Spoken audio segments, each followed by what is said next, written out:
आज का टॉपिक यहाँ पे मोल प्रभाव, जिसको हम बोलते हैं मोल अंश। मोल अंश को इंग्लिश में बोलते हैं मोल फ्रैक्शन। सबसे पहले जानेंगे मोल अंश किसे कहते हैं।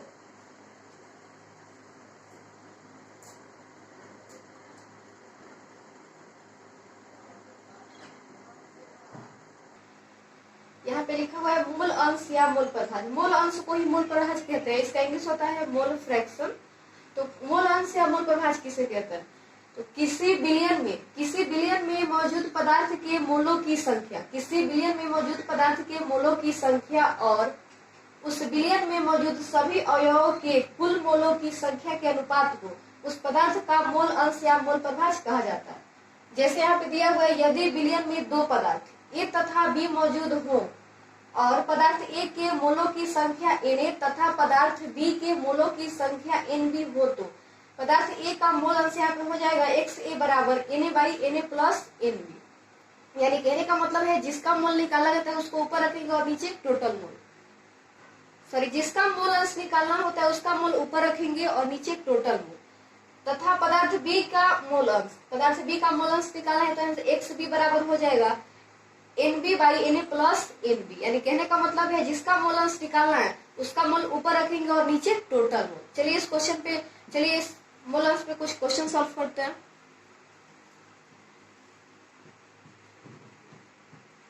चलिए यहाँ पे क्वेश्चन दिया हुआ है, 1 kg जल में 100 ग्राम चीनी घोला जाए तो प्रत्येक पदार्थ का मोल अंश क्या होगा। यहाँ पे मोल अंश यानी मोल प्रभाज निकालना है, वो भी प्रत्येक पदार्थ का। तो यहाँ पदार्थ दो है यानी जल और चीनी। जल का भी मोल अंश निकालना है और चीनी का भी मोल अंश निकालना है। सबसे पहले यहाँ पे लिखेंगे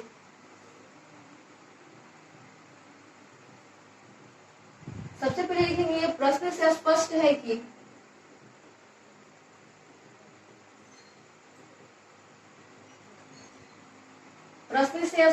कि यहाँ पे जल का जो दिया गया हमारे वो 1 kg, तो लिखेंगे प्रश्न से स्पष्ट है कि जल का दिया गया भार, प्रश्न से स्पष्ट है कि जल का दिया गया भार बराबर 1 kg।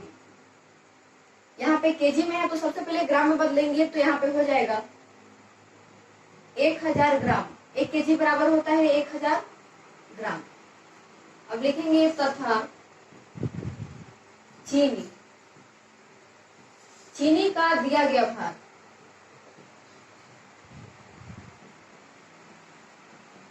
चीनी का दिया गया भार यहाँ पे दिया हुआ है 100 ग्राम, तो लिखेंगे 100 ग्राम।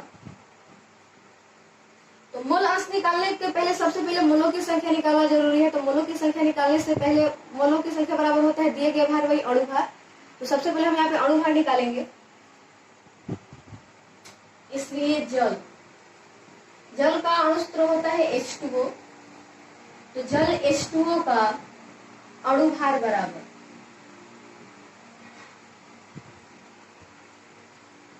यहाँ पे H2O यानी हाइड्रोजन यहाँ पे 2 है तो लिखेंगे 2 गुने हाइड्रोजन का परमाणु भार प्लस, या O है ऑक्सीजन इसमें एक ही है तो 1 गुने ऑक्सीजन का परमाणु भार।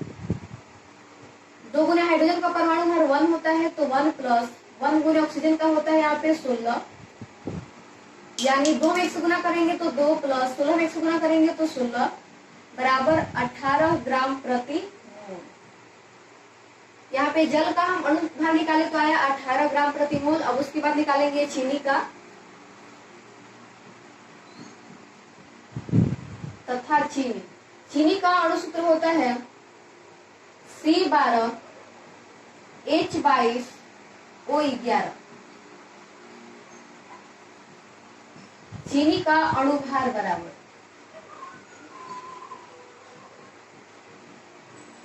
C12H22O11, यानी कार्बन की संख्या यहाँ पे 12 है तो लिखेंगे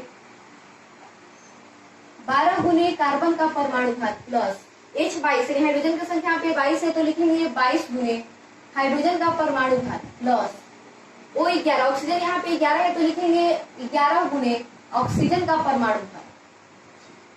12 गुने कार्बन का परमाणु भार 12 होता है तो 12 गुने 12 प्लस 22 गुने हाइड्रोजन का 1 होता है तो 1 प्लस 11 गुना ऑक्सीजन का 16 होता है। तो 12 में 12 से गुना करेंगे तो 144 प्लस 22 में 1 से गुना करेंगे तो 22 प्लस 11 में 16 से गुना करेंगे तो 176, इन सबको जोड़ेंगे तो आएगा 342 ग्राम प्रति मोल। अब उसके बाद हम यहाँ पे मोल निकालेंगे, लिखेंगे इसलिए सूत्र मोल बराबर होता है दिया गया भार बाई अणु भार से। तो सबसे पहले यहाँ पे मोल निकालेंगे हम जल का, लिखेंगे यहाँ जल के मोलों की संख्या,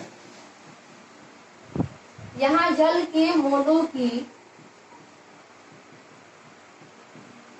संख्या, इसको हम मान लीजिए यहाँ पे Na, तो Na बराबर दिया गया भार यहाँ पे है जल का 1000, तो लिखेंगे 1000 और अणु भार निकालेंगे तो 18 आया है, इसको कट कर देंगे तो यहाँ पे हो जाएगा 500 और ये हो जाएगा 9, यानी 500 बाई 9 मोल, यानी जल के मोलों की संख्या यानी Na बराबर आ गया 500 बाई 9 मोल। अब उसके बाद निकालेंगे चीनी के मोलों की संख्या, लिखेंगे अब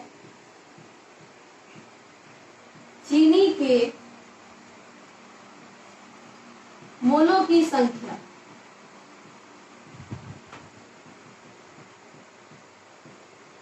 अब चीनी के मोलों की संख्या इसको हम मान लेंगे Nb,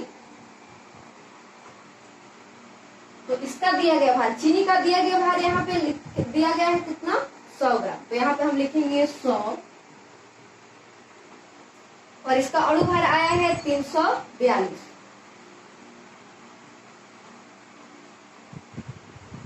इसको 2 से घटाएंगे तो ये 50 और ये 171, यानी इसका आ गया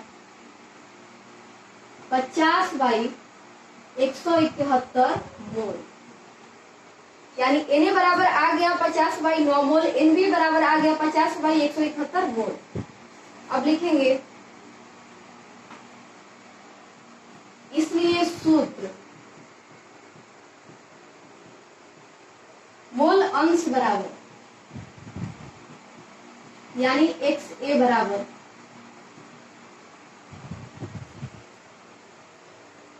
Na by Na plus Nb से। सूत्र मोल अंश XA बराबर Na by Na plus Nb से। सबसे पहले यहाँ पे निकालेंगे जल का, लिखेंगे यहाँ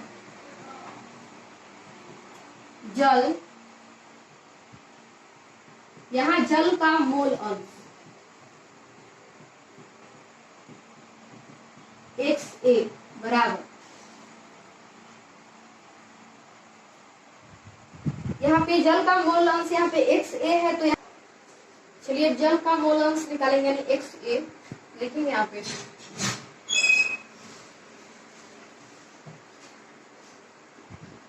यहाँ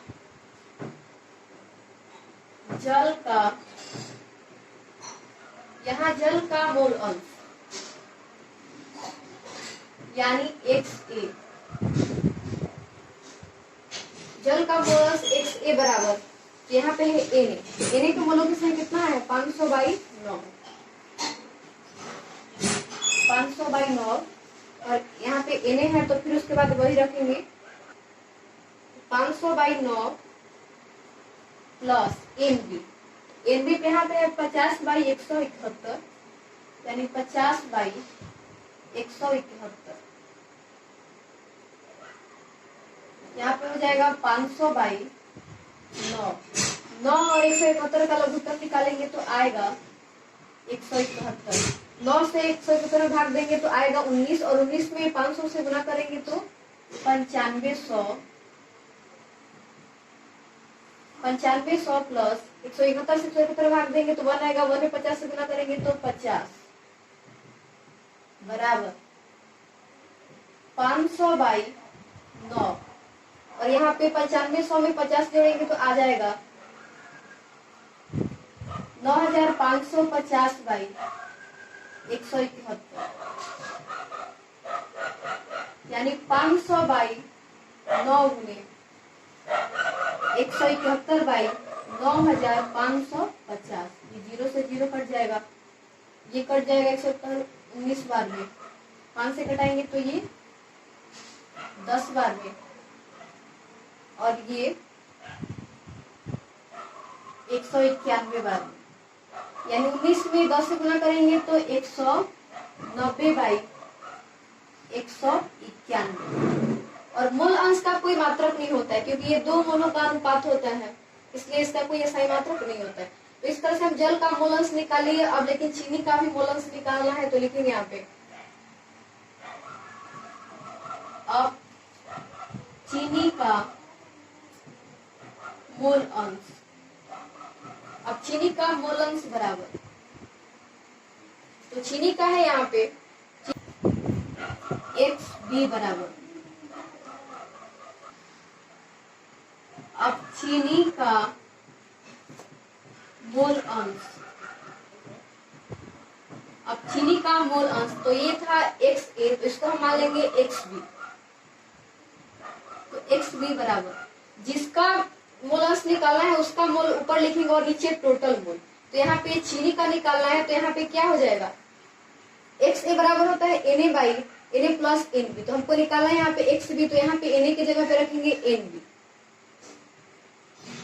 NB by Na plus NB बराबर, यहाँ पे NB की जगह पे रखेंगे 50 बाई 171, और यहाँ पे सब निकाले हैं तो आया है Na प्लस NB आया है 9550 बाई 171, तो डायरेक्ट यहाँ पे वही भर दे रहे हैं 9550 बाई 171,